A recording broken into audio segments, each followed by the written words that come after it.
But of course, we are not experiencing some cyclical phenomenon.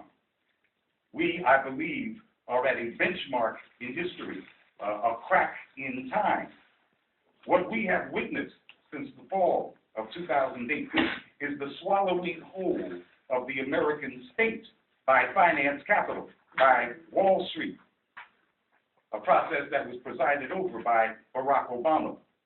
And I believe that in the annals of history, that the developments following the crash of 2008 will mark this era as important in history, not the election of the first black president, which will be seen by history as a relatively secondary importance when humanity takes a long look back, secondary to that great crash of 2008 and the unraveling that is occurring. The times that we're living in right now will be remembered as the period when finance capital definitively captured and totally subordinated the American state so that it could be systematically looted. By the end of July 2009, the U.S. government and the Federal Reserve had made available to Wall Street $23.7 trillion, according to the Inspector General of the TARP program. This doesn't come from some radical news weekly. It comes from the Inspector General of the TARP program.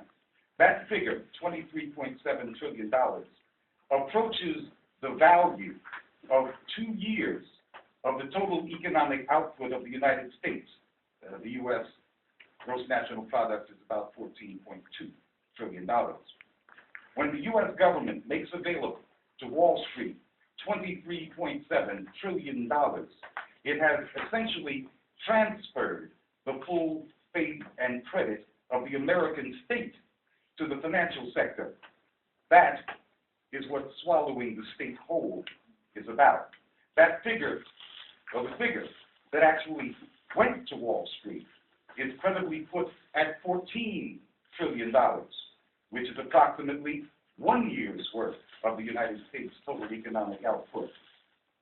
And virtually all of this transferring of funds occurred under Barack Obama's watch.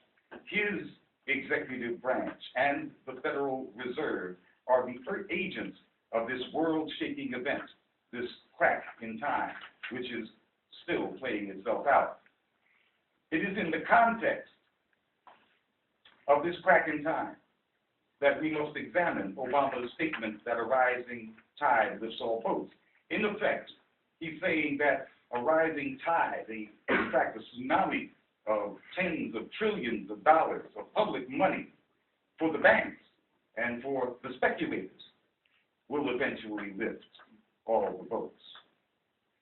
It is only in this context that we can understand why he has bet his political fortunes on a healthcare scheme whose main effect will be to transfer $1 trillion or so public dollars over the next 10 years to private insurance corporations, who are an integral element of the Wall Street casino.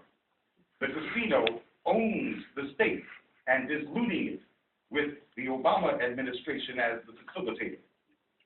Wall Street is looting the country because that's the only way that Wall Street can survive.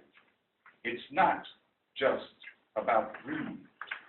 We now live under the absolute rule of finance capital, a class that produces nothing, yet they must somehow create ever-increasing rates of profit. In their mad rush for those profits, they began laying bets and making deals that were many times larger than the economy of the entire planet Earth. Beginning in the 90s, they created a kind of monopoly money of their own called derivatives that nobody could own or understand but themselves.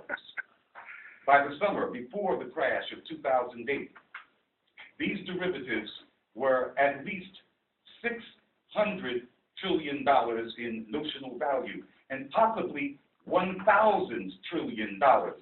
The whole economy of the planet Earth is about $50 trillion. When Wall Street's house of derivative cards came crashing down, the entire world economy, the real economy of work and goods and services, the economy that people live in, went into a spiral. And in Black America, all of our little boats went straight to the bottom. So who came to the bank's rescue? Obama came to the rescue, and the Democratic Party came to the rescue with much more energy and in more significant numbers on Capitol Hill than even the Republicans did. Obama gave the financial sector the full faith and credit of the United States and $14 trillion in real money so that they could patch that casino up. What have they done with that money? The value of derivatives is now back up to $600 trillion, 12 times the value of all the business done in the world. They must, that is, Wall Street must pump up their profits again. And to do so, they must use phony money. And if they don't continue to use these derivatives, this phony money, and to loot the public sector, they die, as they should have died in October of 2008. If we allow them to continue, then the real economy will die, and we will die with it. So it is them or us, and Obama works for them. You got that right. Our own misleadership class cannot even begin to answer the question, what are you going to do about it? Because all rational roads of resistance lead to confrontation with President Obama. And that is something that Black misleaders cannot confront and cannot contemplate. Obama knows that. The key to Wall Street's triumph in the face of disaster of its own making is that the first Black president has neutralized the key progressive constituency in the United States, Black America. If we don't confront his corporatist policies, we, the people who are most damaged by those policies, then there can be no effective resistance. But Obama is confident that we will go down without a fight.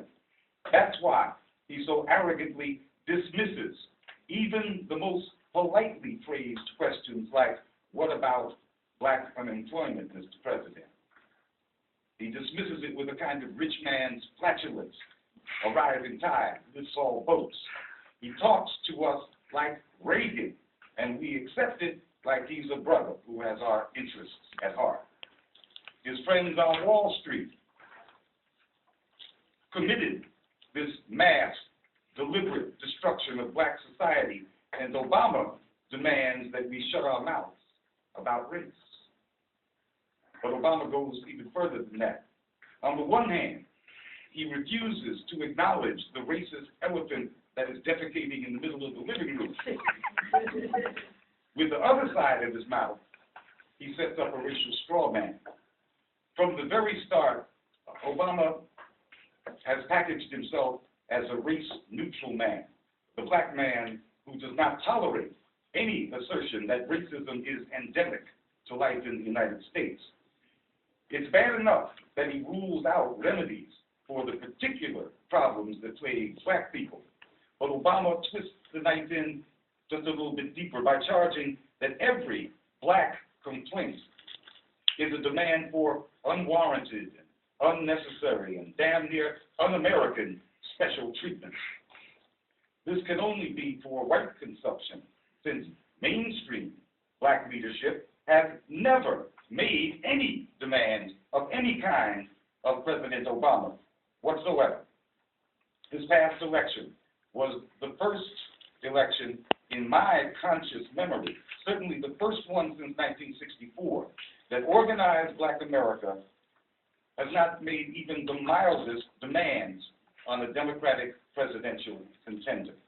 Black leadership advocated nothing except that Black people support President Obama. And even the old standby that I remember being repeated every election year since 1964, the standby demand for a Marshall Plan for the cities, wasn't heard for the first time in my adult lifetime. Black leadership has determined that not a mumbling word will be spoken that might embarrass or put pressure on the black candidate. And they continue that passivity. They continue that passivity deep into his presidency. But that still didn't stop Obama from setting up the straw man of race politics so that he could knock that straw man down, as he did at his first opportunity when the BET reporter asked about black unemployment. And Obama used that occasion to talk about tithes and votes floating around.